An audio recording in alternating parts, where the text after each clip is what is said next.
Hello, Blue Nation. Welcome back to our weekly video series, Investing in Tipton's Future. In this episode, we're taking a look at what impacts the money that comes into our schools and what we can do when that funding changes. School funding is complex, but the bottom line is this. Every dollar that supports our students comes from a combination of state, local, and federal sources. When any one of those changes, it can have real effects on what we can provide in the classroom. A critical factor that impacts school funding is state policy changes.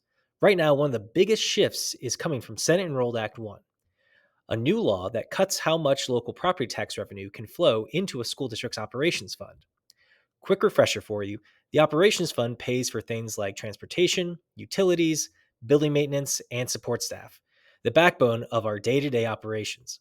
When state laws cap or redirect tax rates, schools collect less money locally, even if costs like fuel, insurance, and energy keep rising.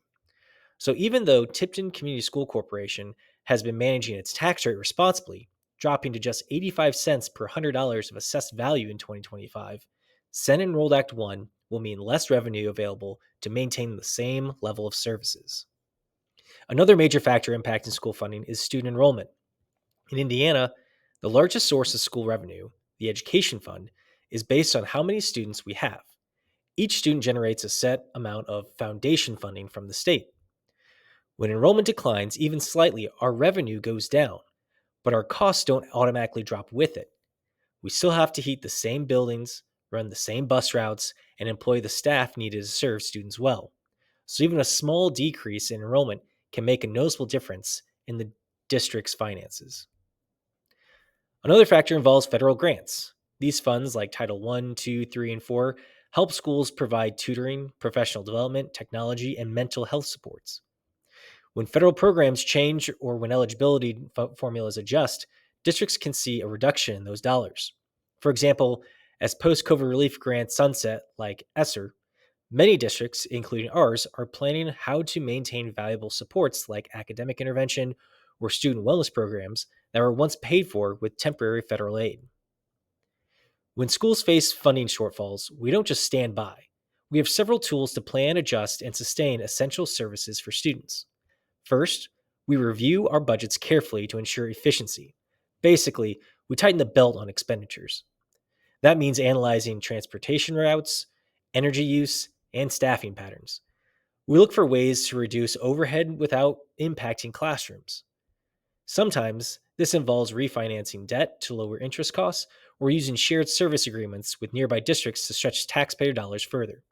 However, if costs continue to climb due to inflation or resource scarcity and revenue flattens or even declines, all aspects of the budget could feel the squeeze, including student programs and personnel.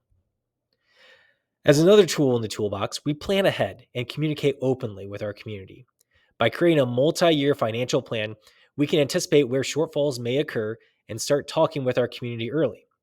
Transparency is key to maintaining trust and ensuring everyone understands how funding decisions connect to student outcomes. Finally, when local revenue cuts go beyond what efficiency alone can solve, Indiana schools have the option of seeking an operating referendum.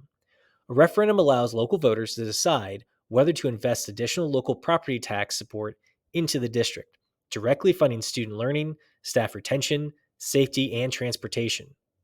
School finance can feel complicated, but the goal is simple: making sure every student in Tipton has access to excellent teachers, safe facilities, and the opportunities they deserve.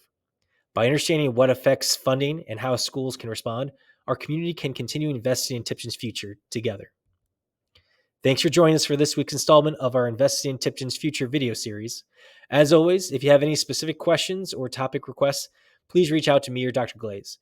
You can also find more resources and our video playlists on our district website under the Future Focus tab. Our next episode will take a closer look at Senate Enrolled Act 1 and its specific impact on school funding. Thank you for your time.